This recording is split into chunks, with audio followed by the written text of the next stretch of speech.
अमित राज। तुझसे मिले खातिर भोला हो, खाई भंगिया के गोला हो। तुझसे मिले खातिर भोला हो, खाई भंगिया के गोला हो। चिलम पीले तबे जिहिले, चिलम पीले तबे जिहिले, ऐसे असर बड़ा होला हो। तुझसे मिले खातिर भोला हो, जाइब देवे घर के मेला हो।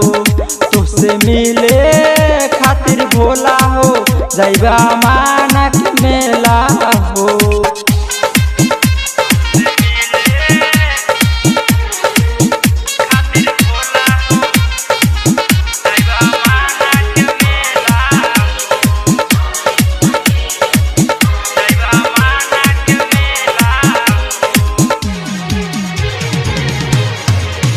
चल गइला हमारा से तू रूठ के,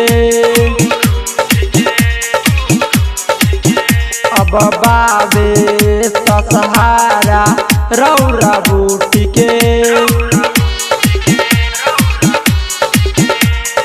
आवेला याद तो रोइले हम घुट के, घुट घुट के, घुट घुट के।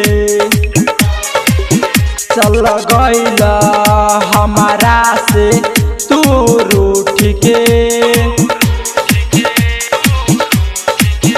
अब बाबे सहारा रौरा बूट के। आवेला याद तो रोइले हम घुट के, घुट घुट के, घुट घुट के। दूसरा के औठी अंगुली में पहिर के देखा देला भोला हो। तुझसे मिले खातिर भोला हो, जाइब देव घर के मेला हो। तुझसे मिले खातिर भोला हो, जाइब माना के मेला हो।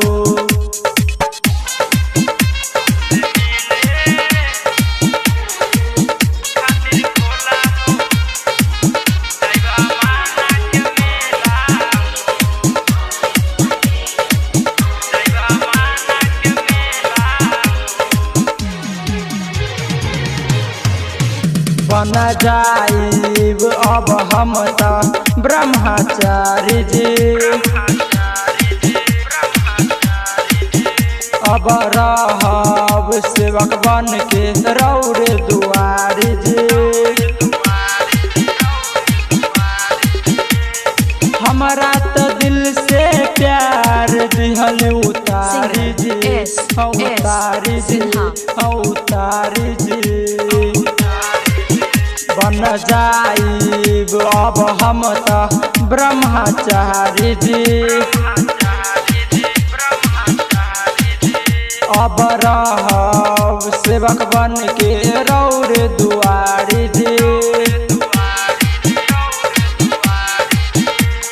हमारा तो दिल से प्यार दिहल उतारी जी, उतारी जी, उतारी जी। हंसत हमसे राजस राज खुश बाबे महाकाल टोला हो। तुझसे मिले खातिर भोला हो, जाइब देव घर के मेला हो। तुझसे मिले खातिर भोला हो, जाइब माना के मेला हो।